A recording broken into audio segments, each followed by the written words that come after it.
예수님 당시 이스라엘은 헤롯 대왕의 아들들이 분봉왕으로 통치하고 있었던 때입니다. 이 로마는 헤롯 대왕이 죽자 그 세 아들을 이렇게 영토를 분할해서 다스리게 합니다. 이 당시 갈릴리 지역을 통치했던 왕은 그 헤롯의 아들인 헤롯 안티파스가 통치하고 있었습니다. 그러니까 왕의 신하라는 것은 이 헤롯 안티파스의 친족이든지 그와 가까운 상당한 권력을 가지고 있는 사람이었을 것이다 라고 우리가 쉽게 추정을 할 수가 있습니다. 그렇다면 이 왕의 신하가 오늘 주님 앞에 나온 이유가 무엇일까요? 우리 49절 말씀을 다시 한번 보시면, 신하가 이르되 주여 내 아이가 죽기 전에 내려오소서. 주석에 보니까 이 아들은 외아들이었다라고 이야기를 합니다. 고관 대작의 외아들이 원인 모를 병으로 죽어가고 있었던 것입니다. 의사라는 의사는 아마 다 불렀을 것입니다. 최고의 명의도 불렀을 것입니다. 그런데도 소용이 없습니다. 그 당시 존재하는 최고의 약도 다 써봤을 것입니다. 그런데도 역시 아무런 차도가 없습니다. 얼마나 절박할까요? 절박한 사람들은 이제 귀가 얇아집니다. 그래서 여기 뭐가 좋다, 저기 뭐가 좋다 하면은 그렇게 마음이 끌릴 수밖에 없습니다. 이 마음이 가난해져 있기 때문에 이 상태에는 참 소문이 중요합니다. 어떤 소문을 듣느냐에 따라서 이 사람이 인생이 달라질 수가 있어요. 살 수도 있고 죽을 수도 있는 것입니다. 사기당하는 사람들 보면은요, 참 당한 것도 안타까운데 그 사정을 보면 정말 절박한 사람들이 또 사기를 당합니다. 근데 또 그런 사람만 찾아가지고 또 사기를 치는 거예요. 이렇기 때문에 참 조심을 해야 됩니다. 이단들도 마찬가지죠. 이단에 빠지는 성도님들 보면 정말 절박한 성도들을 유혹하고 미혹합니다. 오늘 본문에 보면은 이 왕의 신하는 부귀영화를 누리는 사람이었습니다. 그런 사람이 이 본문에 보면 가버나움에서 갈릴리 가나까지 왔는데 대략 34km가 되는 이 거리를 직접 찾아서 예수님께 옵니다. 인간적으로 보면은 아쉬울 게 없는 사람이에요. 예수님을 찾을 이유가 전혀 보이지 않지만 사랑하는 아들의 병 때문에 주님을 찾게 됐다는 것입니다. 사랑하는 성도 여러분, 여러분은 어떤 목적으로 이 자리에 오셨습니까? 여러분 무엇 때문에 주님을 찾고 계십니까? 미국의 유명한 정신과 의사이자 심리학자인 모건 스캇팩은 건강한 노년기를 위하여 중요한 세 가지를 이야기합니다. 자, 이게 노년기 발달 이슈라고 해서 사회복지사 1급 기출문제에도 나와 있는 중요한 문제입니다. 첫 번째, 자아 분화대 직업 몰두의 위기입니다. 은퇴한 후에도 내려놓지 못하는 분, 일 중독이 되어서 과거 일에 집착하는 이 위기가 이걸 잘 넘어가야 된다는 것입니다. 두 번째, 신체 초월대 신체 몰두의 위기. 이 시기가 되면 이제 하나둘씩 약해지죠. 건강이 쇠퇴해집니다. 이것을 받아들이라는 거예요. 즐겁게 받아들이지 못하고 절망하면 위기가 온다는 것입니다. 마지막 세 번째, 자아 초월대 자아 몰입의 위기. 자, 이 시기에는 죽음이 가까워져 있기 때문에 죽음이라는 걸 인정해야 된다는 것입니다. 근데 그러지 못하고 자아에 몰두하는 이것이 마지막 위기입니다. 자, 이것들이, 이러한 세 가지 위기가 건강한 노년기를 망친다는 거예요. 나는 아직도 젊어, 무슨 소리야, 이렇게 인정하지 않다가 뜻하지 않는, 생각지 않는 위기가 온다. 그때는 너무 늦기 때문에 그 전에 잘 준비하고 대비하라는 것입니다. 우리 교회는 다음 세대에 대한 비전이 있습니다. 뿐만 아니라 우리 시니어에 대한 비전도 있습니다. 모든 세대에 대한 비전을 갖고 있습니다. 앞으로 30년 후면은요, 이 환갑이 중반기랍니다. 인생의 중반기, 딱 정오. 꺾어지는 시점이 환갑이 된답니다. 자, 그렇게 볼 때 이제 우리 교회 시니어의 이 중요성, 시니어 교구는 새로운 통합의 시기를 준비하는 아주 중요한 전환점입니다. 그래서 개인적 뿐만 아니라 우리 교회적으로도 이 시니어 사역을 잘 해나갈 수 있도록 여러분의 기도를 부탁드립니다. 오늘 본문에 보면 왕의 신하가 주님을 찾은 것은 무엇 때문이라고 그랬죠? 사랑하는 아들의 병 때문이었습니다. 만약 고치지 못하는 병 때문에 주님을 찾게 되었는데 이 문제가 없었다면 이 왕의 신하가 나사렛 목수를 찾아왔을까요? 여러분 한번 생각해 보세요. 여러분 삶에 고통스러운 일이 없었다면 과연 주님을 찾았을까? 자, 그렇다면 오늘 우리 삶에 있어서 이 고난과 역경이 저주가 아니고 축복이 될 수 있다는 것입니다. 예수님 앞에 나올 수만 있다면 내 모든 어려움이 오히려 축복이 될 수 있다라는 사실을 기억하시기를 바랍니다. 오늘 본문이 요한복음의 7가지 기적 중에 몇 번째 기적이라고 말씀하고 있죠? 2번째 기적입니다. 다른 복음서에 수많은 기적이 기록되어 있지만 요한복음에는 7가지 이 기적만을 기록한 이유가 무엇일까요? 우리 요한복음 20장 31절을 같이 보시면 오직 이것을 7개만 기록함은 너희로 예수께서 하나님의 아들 그리스도이심을 믿게 하려 함이요. 함께 있습니다. 또 너희로 믿고 그 이름을 힘입어 생명을 얻게 하려 함이니라.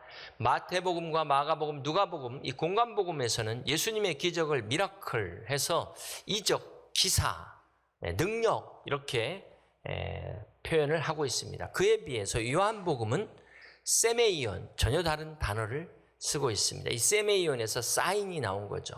사인, 표적이라는 것은 감춰진 의도가 있다는 것입니다. 숨겨진 사실을 드러내 보이는 의도가 바로 사인, 표적이라는 것입니다. 그러므로 이 표적 안에 감춰진 의도를 찾으라는 거예요. 하나님의 의도를 찾으라라는 것입니다.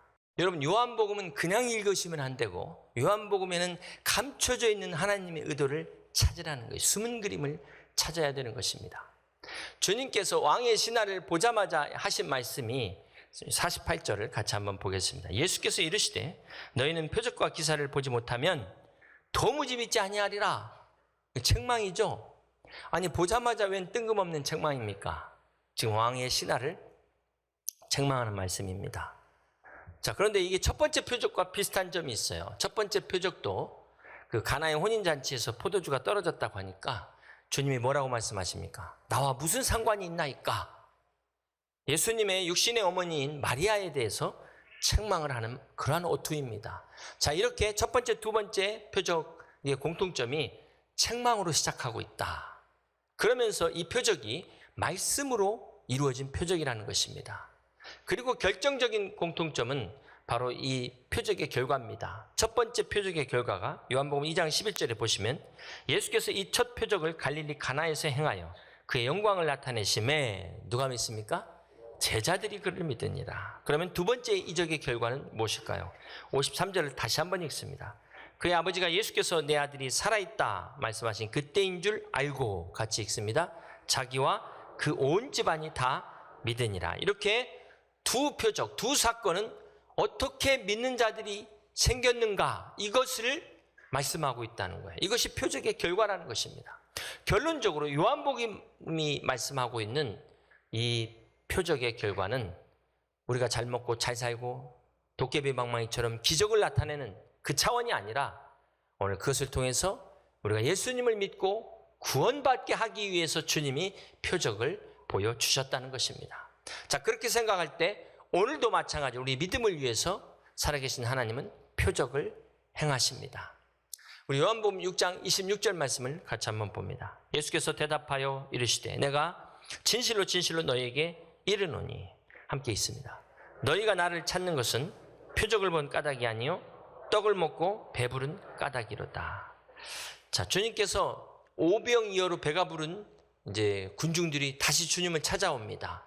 저 같으면 다시 찾아오면 참 고마웠을 텐데 주님은 책망하세요.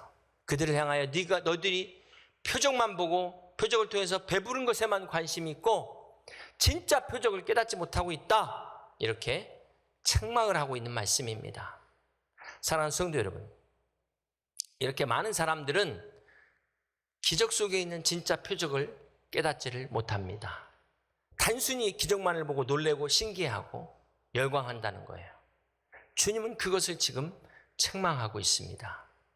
그 표적을 통한 하나님의 의도를 깨닫지 못하는 것을 지적하고 있어요. 오늘 예수님께서 이 표적을 좀 제발 잘 봐라. 표적 속에 있는 복음을 깨달아라. 이 주님의 음성이 들리셔야 돼. 사랑하는 성도 여러분, 예수님이 행하신 모든 기적은 다 예수님이 그리스도이심을 증거하는 것입니다. 하나님의 백성들로 하여금 믿으라고 믿게 하기 위해서 믿음을 위해서 이 표적을 주신 것입니다. 그런 의미에서 오늘 우리에게 표적은 필요한 거예요. 반드시 봐야 되는 것입니다. 요한복음 4장 46절 말씀 봅니다. 예수께서 다시 갈릴리 가나에 이르시니 전에 물로 포도주를 만드신 곳이라. 왕의 신하가 있어 그의 아들이 가버나움에서 병들었더니. 자, 이 오늘 두 번째 사건이 첫 번째 물로 포도주를 만드신 그곳에서 지금 두 번째 표적이 일어납니다. 이것은 첫 번째와 두 번째가 연관이 있다는 것을 암시하고 있어요. 첫 번째 표적이 요한복음 2장의 가나의 혼인잔치의 표적입니다. 자, 주님이 첫 번째 표적을 하고 많은 장소 중에 왜 예식장을 택하셨을까요? 예? 결혼 혼인식으로 택하셨을까요? 우리 계시록 19장 9절 말씀을 같이 봅니다. 천사가 내게 말하기를 기록하라. 함께 있습니다. 어린 양의 혼인잔치에 청함을 받은 자들은 복이 있도다. 이렇게 성경에 하나님의 구원을 무엇에 비유하고 있습니까? 혼인식으로, 천국의 혼인잔치로 비유를 하고 있습니다. 우리가 하나님 나라에 마지막 들어갈 때 어떻게 들어가냐면요, 신랑 되신 예수님의 신부로서 우리가 그 영원한 혼인잔치에 들어가게 되는 것입니다. 자, 그렇다면 이 혼인잔치에서 물이 포도주가 되게 하신 것은 어떤 의도가 있을까요? 단순히 그 혼인식에서 포도주가 떨어져서 그 기적을 행했다기보다는 왜 이 기적을 행하셨을까요? 여러분, 이 포도주는 무엇을 상징하죠?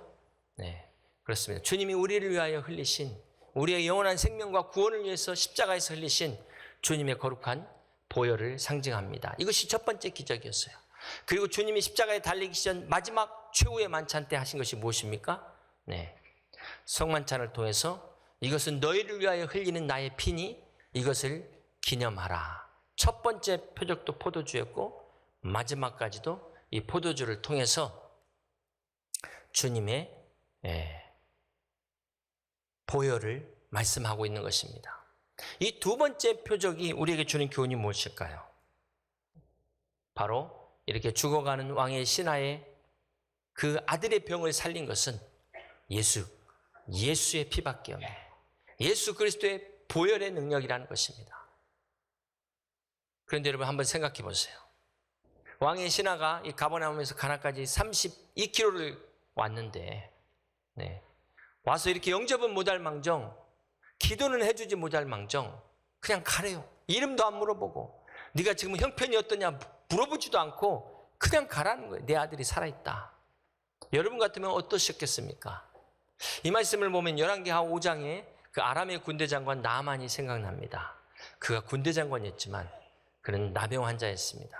그는 모든 권세를 가지고 있었지만 그 권세로도 이 나병을 고칠 수가 없었어요. 화려한 갑옷 안에 그의 몸은 썩어가고 있었던 것입니다. 그런데 그에게 어느 날 복된 소식이 들렸어요. 그것은 저 이스라엘에 하나님의 선지자가 있다는 그 소식이 들려왔어요.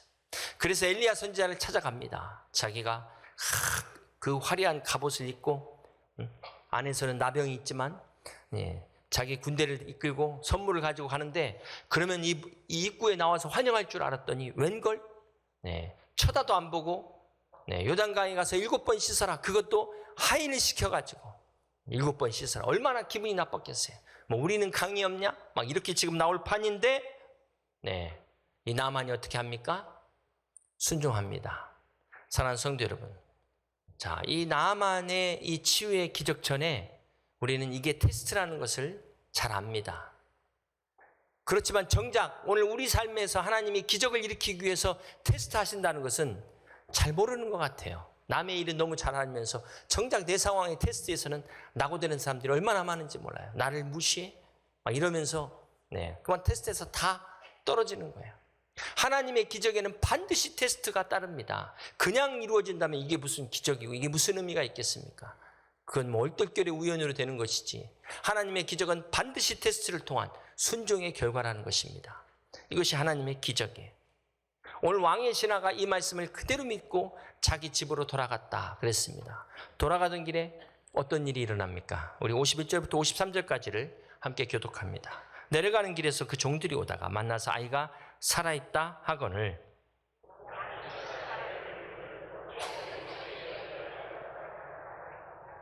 그의 아버지가 예수께서 내 아들이 살아있다 말씀하신 그때인 줄 알고 자기와 그 온 집안이 다 믿으니라. 예수님의 말씀을 믿고 집으로 돌아가던 신하가 도중에 종들을 만나서 자기 아들에 대한 소식을 듣습니다. 아들이 살았습니다. 그러니까 신기해서 그때가 언제냐 물었더니 그때가 7시라는 거예요. 그 시간을 계산해 보니까 오후 1시죠. 우리 시간으로. 주님이 내 아들이 살았다 말씀한 바로 그때인 줄 알고 자기와 온 집안이 다 믿었다라는 것입니다. 자, 이 말씀이 마태복음 8장의 백부장의 이야기와 좀 비슷합니다.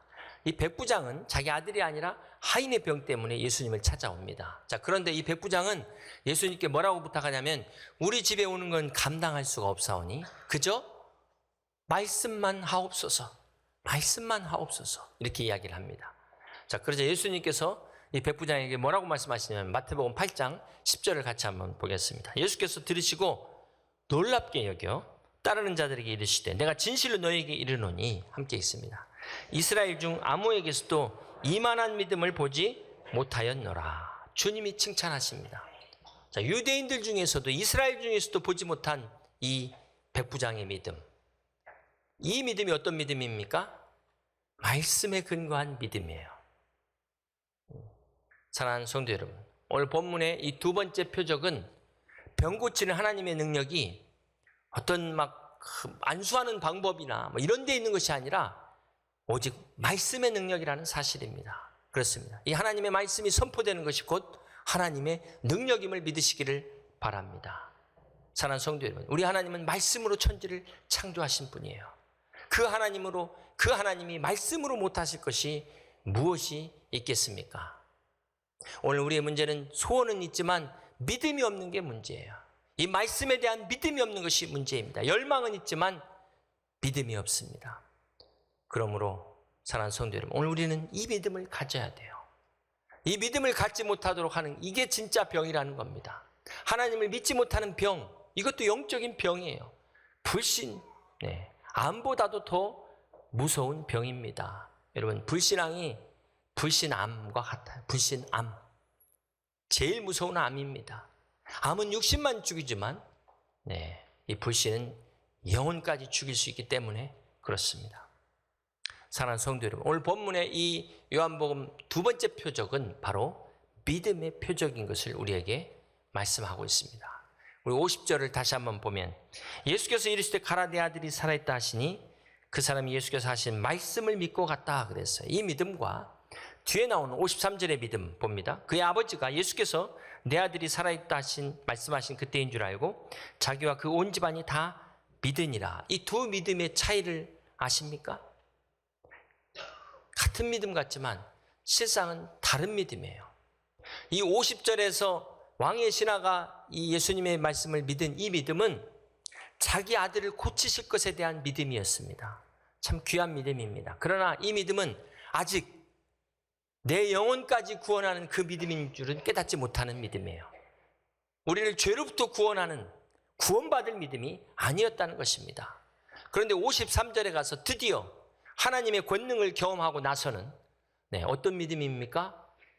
하나님의 아들로서 진정 우리를 구원하실 메시아를 믿는 그리스도를 믿는 믿음으로 바뀌었다는 거예요. 업그레이드 됐다는 것입니다. 단지 예수님이 기적을 행하실 수 있어 병만 고치는 그런 믿음이 아닌 나와 온 집안 식구를 죄와 죽음에서 구원하시는 하나님의 아들로서 그리스도로서 믿은 믿음이었다는 사실입니다. 그렇습니다. 오늘 우리는 이 믿음을 가져야 되는 것입니다. 기적에 대한 호기심, 하나님이시니까 능력을 행하실 수 있다는 이 믿음에서 벗어나서 하나님이 나의 구원자로서 우리와 우리 온 가정을 구원하실 수 있는 전능하신 그리스도이심을 믿는 믿음으로 나와야 된다는 것입니다. 오늘 요한복음의 이 두 번째 표적을 통해서 오늘 우리가 기적을 통해 믿는 믿음과 말씀을 통해 믿는 믿음이 어떻게 다른가를 분명하게 보여주고 있다는 것입니다.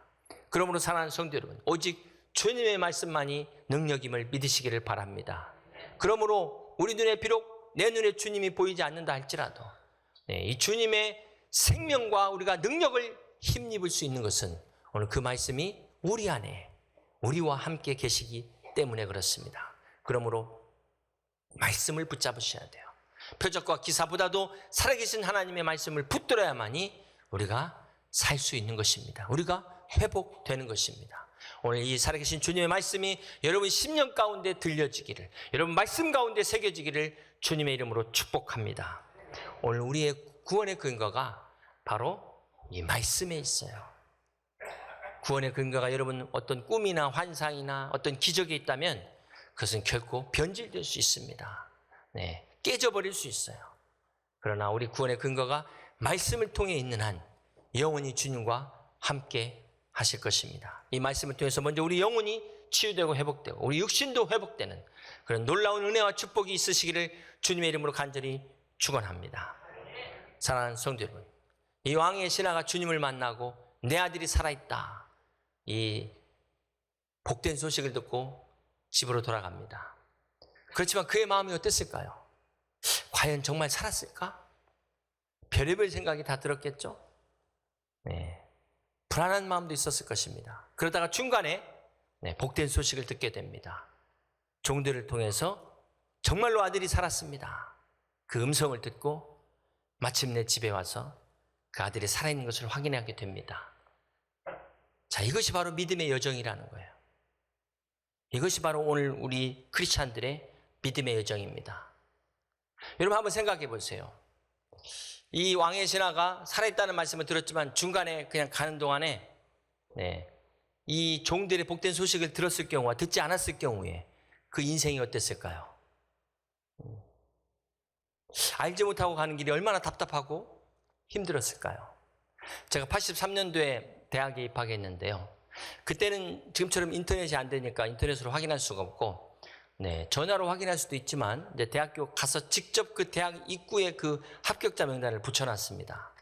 그래서 버스를 타고 정문에 딱 내려가지고 그 학교까지 가려면 한 15분을 걸어야 돼요. 걸어서 이렇게 올라가야 되는데 짧은 길이었지만 만감이 교차하더라고요. 그래서 제가 지금도 잊어버리진 않습니다. 그런데 인상적이었던 것은 내려온 사람을 보니까 아, 쟤는 합격했구나, 쟤는 떨어졌구나, 이게 너무나 확연하게 구별이 되는 거예요. 사랑하는 성도 여러분, 우리가 믿음의 여정 가운데 주님이 함께하는 사람과 함께하지 않는 사람은 내가 아는 것뿐만 아니라 만민이 아는 거예요. 만민. 그렇기 때문에 우리가 누구를 만나느냐가 대단히 중요한 것입니다. 오늘 이렇게 하나님 말씀을 듣고 돌아가는 길에 복된 소식을 만나는 사람들은 흔들렸다가도 다시 일어설 수 있어요. 그러나 그렇지 않은 이 듣지 말아야 될 소식을 들은 사람들은 실족할 수도 있습니다. 사랑하는 성도 여러분, 믿음이라는 것은, 믿음의 여정은 집으로 향하는 과정이에요. 집으로 향하는 과정. 궁극적으로 우리가 가야 될 집은 하늘에 있지만, 그러나 우리는 연약한 인간이기 때문에 흔들릴 수 있습니다. 두렵고 떨릴 수 있어요. 때로는 손에 힘이 쫙 빠지고 다리에 힘이 풀려서 도저히 걸을 수 없는 그런 상황도 있습니다. 그러나 그때 하나님께서 종들을 보내서 말씀으로 이루하십니다. 다시금 일으켜주세요. 하나님의 사람들을 보내서 새 힘을 얻게 하십니다. 이것이 바로 우리 믿음의 여정이에요. 그래서 마침내 우리가 집에 도착했을 때 우리의 믿음은 완성돼 있을 것입니다. 오늘 우리의 믿음이 이렇게 자라가는 것입니다. 그렇습니다. 신앙이란 가라, 내 아들이 살아있다. 가라, 네 죽은 것이 살아있다. 오늘 이 말씀을 믿고 집으로 향하는 과정에서 우리의 믿음은 자라게 될 것입니다. 이제 마지막 요하를 말씀드리고 말씀을 정리합니다. 많은 사람을 태우고 가던 배가 갑자기 거센 풍랑을 만나게 됩니다. 이 풍랑이 막 금방이라도 뒤집어질 것 같아요. 뒤집어질 것 같은 그런 위기에 많은 사람이 요동을 칩니다. 배 안에 사람들이 다 토하고 살려달라고 아우성을 치는데 어떤 노인 한 분만이 평안을 잃지 않고 그 가운데서 기도하고 있는 거예요. 이 폭풍이 다 지나가고 나서 잠잠해지자 사람들이 물었어요. 아니, 배가 다 뒤집혀가지고 지금 다 죽게 됐는데 당신은 두렵지 않습니까? 어떻게 평안을 그렇게 지킬 수 있습니까? 그랬더니 이분이 하신 말이, 나에게는 딸이 둘이 있습니다. 큰딸은 몇 년 전에 세상을 떠났는데 지금은 작은 딸을 찾아가고 있는 길입니다. 만약 이 배가 뒤집혀 죽으면 나는 천국에 먼저 간 큰딸을 만나게 될 것이고, 이 배가 뒤집히지 않고 무사히 한국에 닿으면 작은 딸을 먼저 만나게 될 것입니다. 이래도 만나고 저래도 만나니 이 만남의 소망이 있으니 무엇이 두려울 게 있겠습니까? 그렇습니다. 사랑하는 성도 여러분, 이것이 바로 그리스도인의 인생이에요. 이것이 그리스도인의 인생입니다. 그래서 우리가 살아도 주를 위하여, 죽어도 주를 위하여, 주의 영광을 위하여 사는 것입니다. 사랑하는 성도 여러분, 무엇을 두려워하십니까? 오늘 주님께서 말씀하십니다. 가라, 내 아들이 살아있다. 오늘 왕의 신하처럼 죽어가는 아들의 문제 앞에서도 말씀을 신뢰하고 믿음으로 주님을 만나셔서 여러분과 여러분의 온 가정이 다 구원받는 역사가 일어나시기를 주님의 이름으로 간절히 축원합니다.